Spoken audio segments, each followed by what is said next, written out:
Get this figure and more at the Big Bad Toy Store, and don't forget about that merch.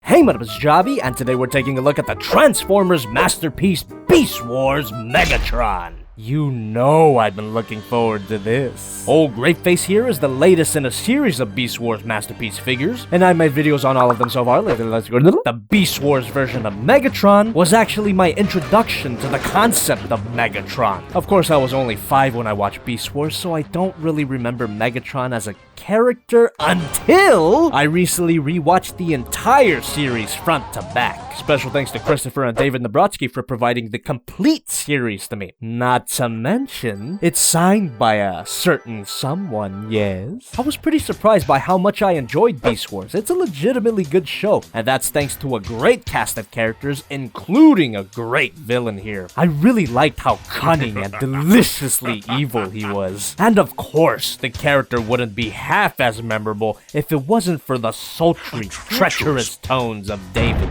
Kaye. Oh, I like you, pussycat. Who may or may not be in this video. Yes. The painting and the sculpting on this figure is amazing. This perfectly proportioned Dinosaur is cast in a pretty purple plastic. And fortunately, that plastic is resistant to paint chipping. The lighter stripes here are printed directly on purple plastic. Unless you really try and be an asshole, you won't scratch off any paint here. I wish the first couple of Masterpiece Beast Wars figures got that memo. Anyway, this mode is solid. The obvious panel lines throughout the body give the impression that he's sort of fragile, but that couldn't be more far off from the truth. Everything here holds together extremely well. But there is one part that is kind of a concern, and we'll get to that later, believe me. But while we're at his butt, this is the only major instance of kibble on this mode. Compared to the other Masterpiece Beast Wars Beast modes, this ass was sent down by Primus himself.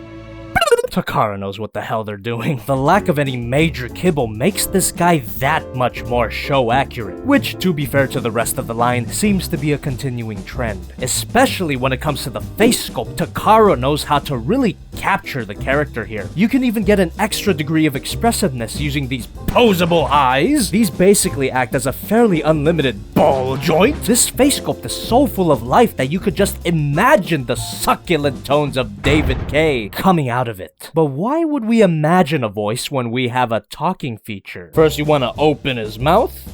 Ah, shit. Watch those teeth, they're pretty sharp. The battery compartment for the talking feature is actually located on the roof of his mouth. Simply unscrew that, and his denture should come off fairly easily. A pair of LR44 batteries are not included, but once you got those batteries in there, there's a panel at the back of the head that you want to flip up, and that reveals a switch that you just want to switch. Press this cleverly disguised button and...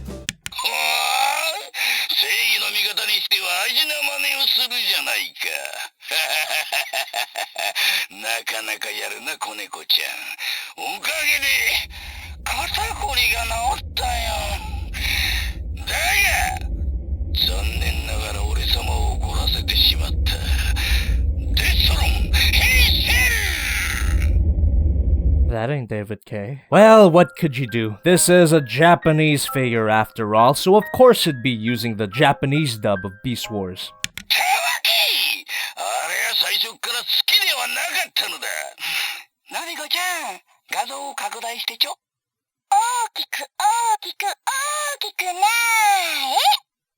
Yamero? There's a whole damn season worth of voice clips here. And at this point, I don't know if that's a joke. That was only the first set of sound effects out of 3 sets. To access the second set, all you gotta do is push and hold the button until you get a transformation sound.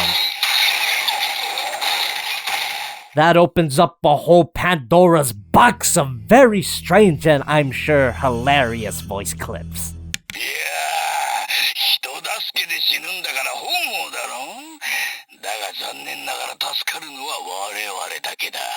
He won't stop, he just won't stop, he keeps going, he keeps going!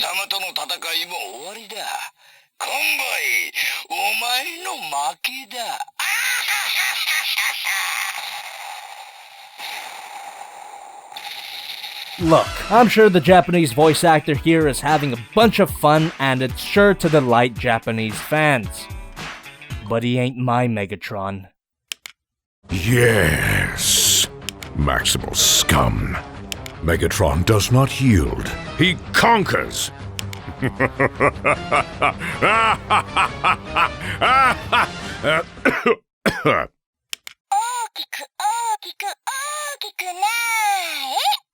Why was I an anime girl just now? What the slag? And the third and final set of sound effects.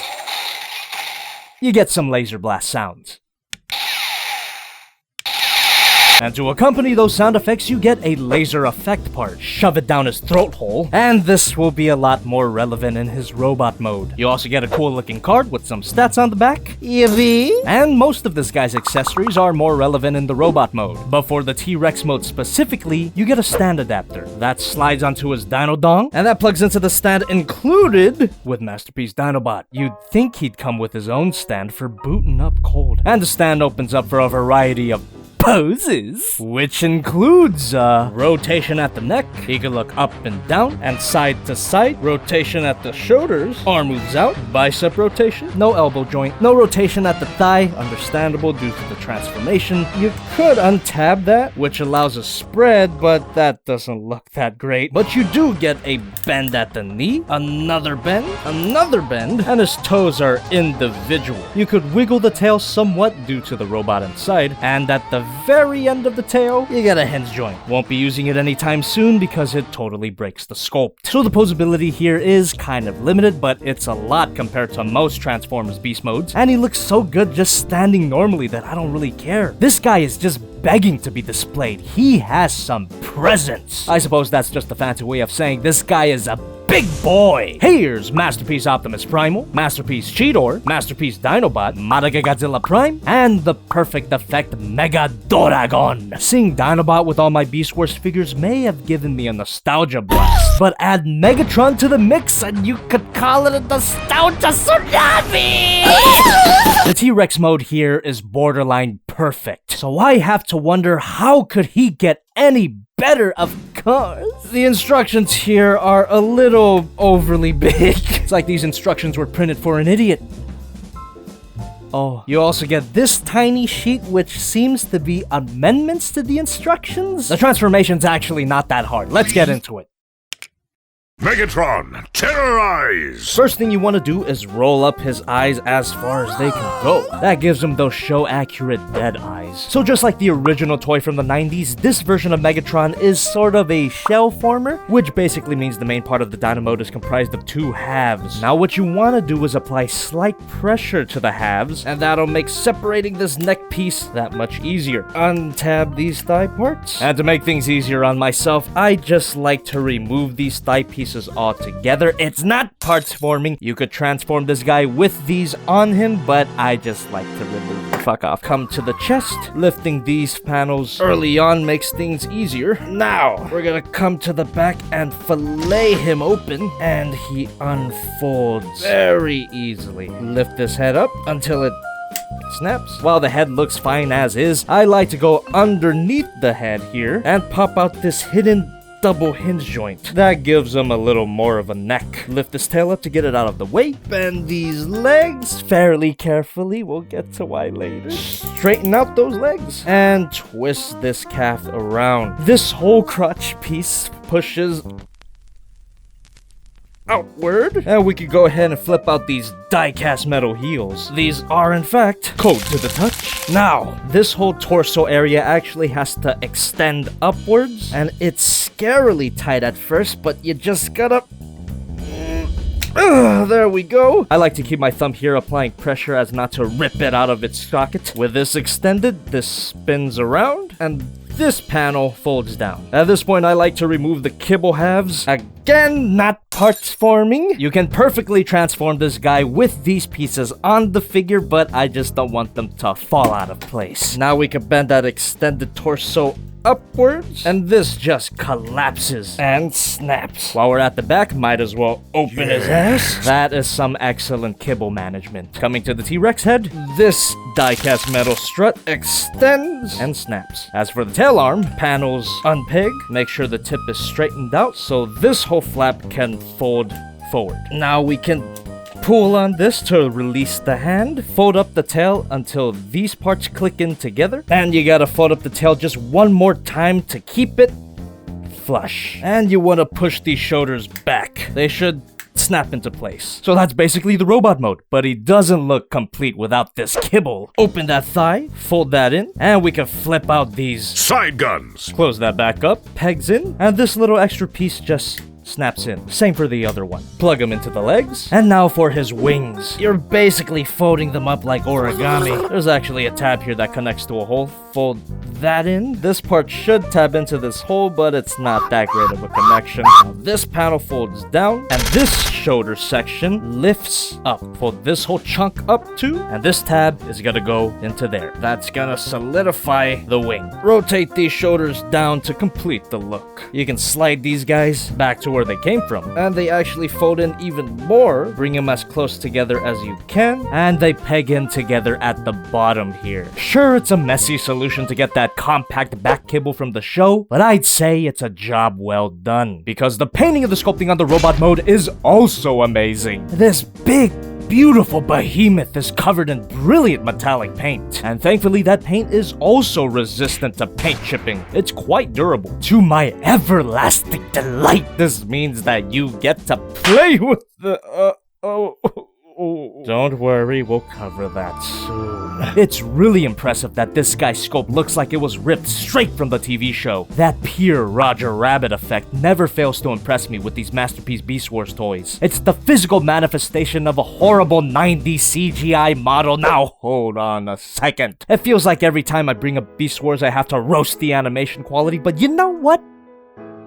It ain't that bad. No bad-mouthing Beast Wars in my house. This design for Megatron is one of my favorite Megatron designs. And just like all the other details, the head sculpt here is so well done. Although I gotta admit, the first time I folded it up, I thought it was a bit oversized. And yeah, there's no denying he has a thick-ass head, but it is completely accurate to the show's proportions. The designers at Takara lucked out with this guy, because his big head means that there's room for a place where you can shove some batteries in there. That requires another pair of LR44 batteries. Once you get those batteries in there, you can push this button at the back of his head, and bam! Those lights stay on for quite some time before gently fading out. But this default frown isn't the only face that can get lit up. In addition to this face, you got an angry face and a malicious grin. This one's gotta be my favorite. Other accessories include a hunting rifle. It's possible to get this hunting rifle in his hands with this tail weapon on him, but just make it easy on yourself and remove the tail altogether. What an awesome feature. The rifle simply tabs into his hand, and you just wrap his fingers around it. I have to wonder why Takara decided to include what basically is a one-scene gag. You see, the rifle comes from an episode called Call of the Wild, where for some reason or another, the Maximals get stuck in their beast modes. Megatron sets out a hunting party and rifle. It isn't that important in the grand scheme of things, but it's a fun accessory. And if we take that previously mentioned laser effect part, you could plug it into one of the barrels. Another accessory is this robot mode stand adapter. That slides onto his ass, and that plugs right into that non-included stand. Putting the figure on the stand opens up a lot of posing options, which is always appreciated. And finally, you get a stand adapter thing. This also latches onto his ass, but it also secures the waist, and that allows you to replicate a scene of Optimus Primal lifting Megatron up. And this scene is also from Call of the Wild. Japan must really like that episode. This is such a specific pose from a specific episode to reference, but man, they knocked it out of the park. And when I got this guy in robot mode for the first time, I thought this feature would be impossible. But luckily, that stand adapter actually secures the waist, as you've seen, because the waist on this figure...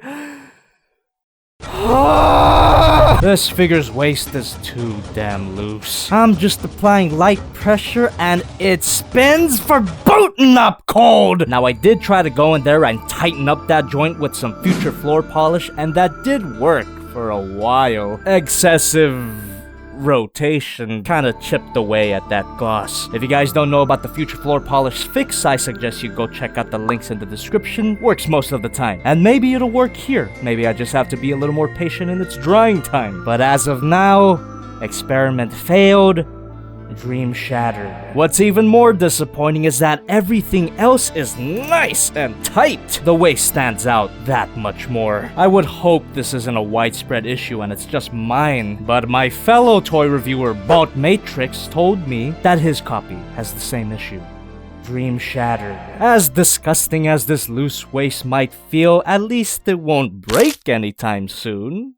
Depending on who you ask. Let's talk about what everyone was warning me about before I even got this figure. The crotch. After a few reports of crotch breakage on new arrivals, potential Megatron buyers freaked the hell out, with good reason. And I'm happy to report that after a whole month of me messing around with this guy, the crotch did not break. But that was probably because I handled it carefully after seeing those reports. All I can say right now is that the hip joints feel really nice and solid, and as long as I'm careful, I don't think it's gonna break anytime soon. I'll make sure to let you know in the future. Other than that, I couldn't spot any other potential signs of breakage on this guy. The wings don't show any signs of breaking, and even that loose waist doesn't look like it's gonna crack. That makes me fairly comfortable posing this guy. Ball joint at the head can look up and down. Rotation, forward movement at the shoulder. The shoulder can move up. Rotation at the shoulder. Arm moves out. Bicep joint. There's a bend at the elbow here, and also a bend at the elbow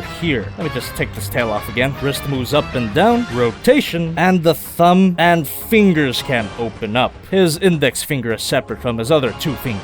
Got him. The T-Rex arm has all the posability I mentioned in the Dinosaur mode, with an added elbow joint. Rotation at the ab crunch, legs can kick, and if you close his ass for a bit, he can move back that far. I hope I don't split his crotch open by doing this, but you know I have to do it. Beautiful! Actually, the thigh kibble gets in the way of that. Now there's a beautiful spread! The scariest spread I've ever done. But no damage taken. Nice. Rotation at the thigh. The lower leg can twist. Bend at the knee. And we've already talked about this in his Dinosaur mode. Although I did forget to mention the ankle pivot, which is not that much, honestly. It could have been way better. Posability here is great, as long as I do my best to ignore that loose waist. You could get him into a variety of poses that are incredibly expressive. Damn, now I really wish he came with some English voice clips. JobbytheHong, you obnoxious anthropoid. What? Push that button one more time, and I will personally swivel your head off of your shoulders. Yes. Bruh. As you've seen throughout the video so far, most of his T-Rex kibble is removable. The only thing I haven't removed yet are the shoulder pads. There we go. And this is what the instructions call the light mode. And this mode does appear in the show for like one episode. Contrary to popular belief, this is not when you see Megatron's highly requested rubber ducky. That only shows up in Season 2 when he's chilling in his Transmetal 2 form, please Takara maybe. But in Season 1, he does chill with a toothbrush. That plugs right into his hand, and now he can brush his dino head's teeth just like in the show. Isn't that adorable? God, he loves it. Take it, you little f***. The unkibbling of this guy is a totally unnecessary feature, but it's appreciated. Really smart on Takara's part. I just wish that much thought went into the waist joint, fucker. Let's get into our size comparisons. Here's Optimus Primal, Cheetor, Dinobot, Monica Godzilla Prime, Megadoragon, and the Golden Disc. With the golden disc finally within my grasp, I possess the unlimited power to... I can't. Nope. I just can't. I just can't. Overall, this figure is amazing. But with a reluctant third kiss. There's no denying that this is a beautiful figure. Both modes absolutely steal my wig. But man, what a waste. If I could get this tightened up, my score would definitely go up. So close to perfection. Jobby, why are you splitting hairs over one issue? Big Bad Toy Store. It's a bit of a tricky situation to say if this is worth it or not. I mean, I bought the figure and I do not regret my purchase at all. And yes, that price is slaggin' ridiculous. But if you're a longtime Beast Wars fan like I am, you've really got no other choice. Takara has me held hostage, and I fucking love it. Of course, I gotta give a huge stinking thank you to David Kaye himself. Thank you so much for being in my video. And thank you all on Twitter for catching his attention. I apologize, Mr. K, for kind of cornering you there, but I didn't expect that tweet to blow up. But as not to disservice this fantastic actor, I should mention that David Kaye has done so much work in the past. I probably don't even have to tell you, but I'm gonna tell you anyway. If you've watched any cartoon, played a video game, watched anime, you've most likely heard his voice. Especially if you're a Transformer fan. I've been listening to this guy since forever. Man, if 5-year-old Jobby could see me now, he'd be horrified at what he becomes. Follow him on Instagram and Twitter. Come on, it's David slagging K. Why wouldn't you follow him? As for me, I'm about to push this button one more time. If you enjoyed this video, do leave a like and a comment. And if you are so inclined, subscribe to JobbytheHong for more tour reviews, especially those pertaining to the Beast Wars. Yes. I'm not saying it!